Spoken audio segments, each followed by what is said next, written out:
Hey, good afternoon, you guys.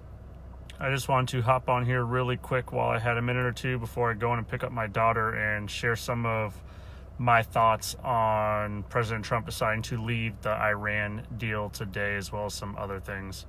Frankly, I'm pretty furious about it, especially when I see the weak statement put out by our current representative, Rob Wittman, or Rubber Stamp Wittman, as he's truly earned that moniker today. When I see the tweet that he puts out that Donald Trump made his decision, that we truly need to look for a deal that's long term, well, I would like to ask Congressman Wittman, what's better?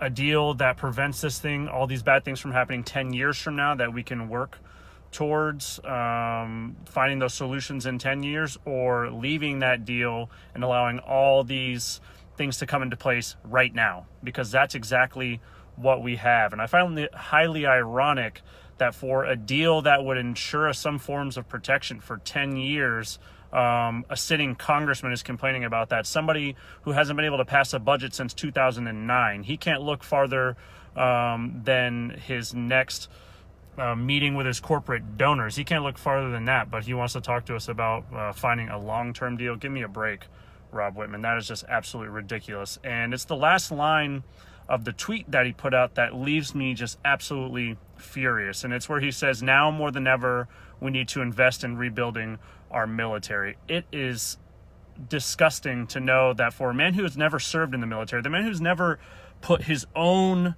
skin on the line, to include the current president himself, who made it a career of dodging service during Vietnam, for both of those individuals to talk about this and rebuilding our military is just appalling. And Rob Wittman himself, all he stands to do is benefit financially from the decision to pull out of this and investing in our military. It's sickening to me that we're deciding on war instead of diplomacy, because we had a deal in place right now that all of President Trump's individuals who testified on this in front of Congress have said that Iran is following the terms of this deal. But Donald Trump is pulling out because, one, he doesn't know how to do. He doesn't know any better. I'm not convinced that he can read, so I don't think he knows what's in the deal anyways. And he's deciding to pull us out of this to fulfill some kind of asinine campaign promise. Well, it's awesome that he decided to pull out of that. So a lot of young men and women who are brave enough to serve in our country's military might have to risk their lives now to go over there and fight a war that could be completely avoided. I think it is absolutely ridiculous that this is happening. The fact that Rob Wittman is cheerleading on rebuilding the military right now is just ridiculous, because Rob Wittman was never brave enough himself to go and serve in the military. He might have the moniker of an honorary Marine, but he never had to earn the title of United States Marine and then put his own butt on the line to go out there and serve. So it's great that he wants to invest in the military so he can solidify his power as chairman of the Naval Sea Power Subcommittee for whatever. That's awesome. But Rob Wittman doesn't seem to give a damn about the lives of our soldiers, sailors, Marines, and airmen who are going to have to die because of bad campaign promises that the president made right now. Rob Wittman acts as if he is just along for this ride, that he is not one of the 435 congressmen that can do something about this. He has just totally abdicated his responsibility as the voice for the Subcommittee for Naval Sea Power. He should be a voice saying that we need diplomacy before we send folks off to war. But that is not what he's doing. I'm absolutely disgusted by the weak response from our congressman. It's clear, he's made that clear today, that all he cares about is building up his little kingdom of power as the chairman of this subcommittee where he sits on the House Armed Services Committee. It's disgusting to me.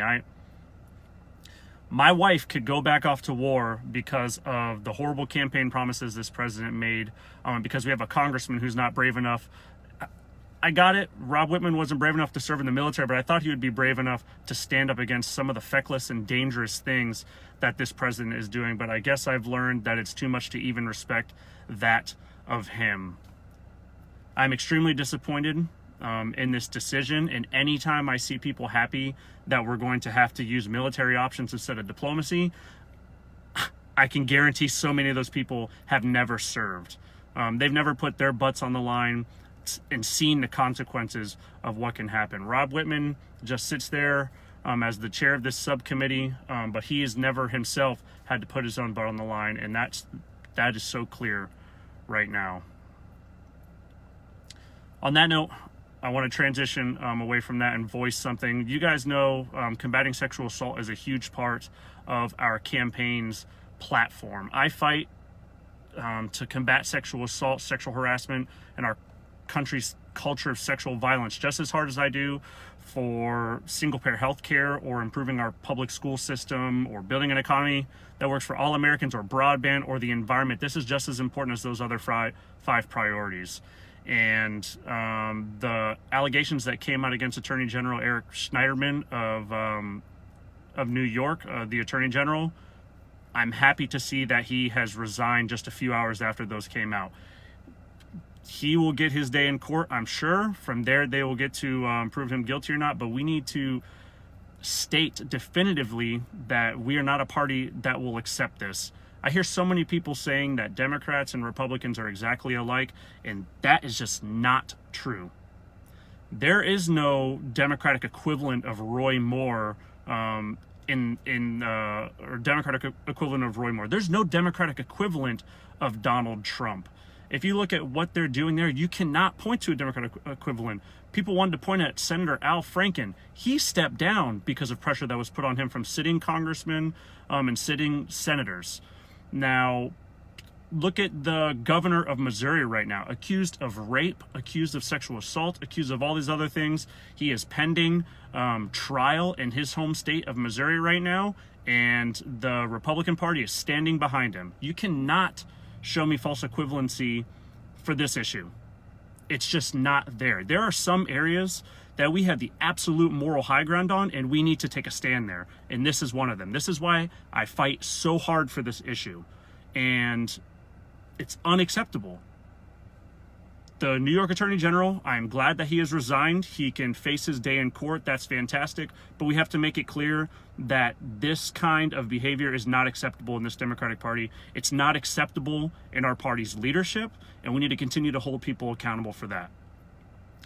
All right, I'm done ranting and raving and yelling. I just wanted to tell you how appalled I am and disgusted with Rob Wittman's decision today.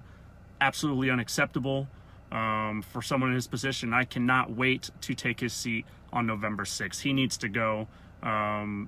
It's proven that he does not care about the people of this district. So many active duty service personnel that lived here and their spouses are going to be worried now if their loved ones have to go off to war.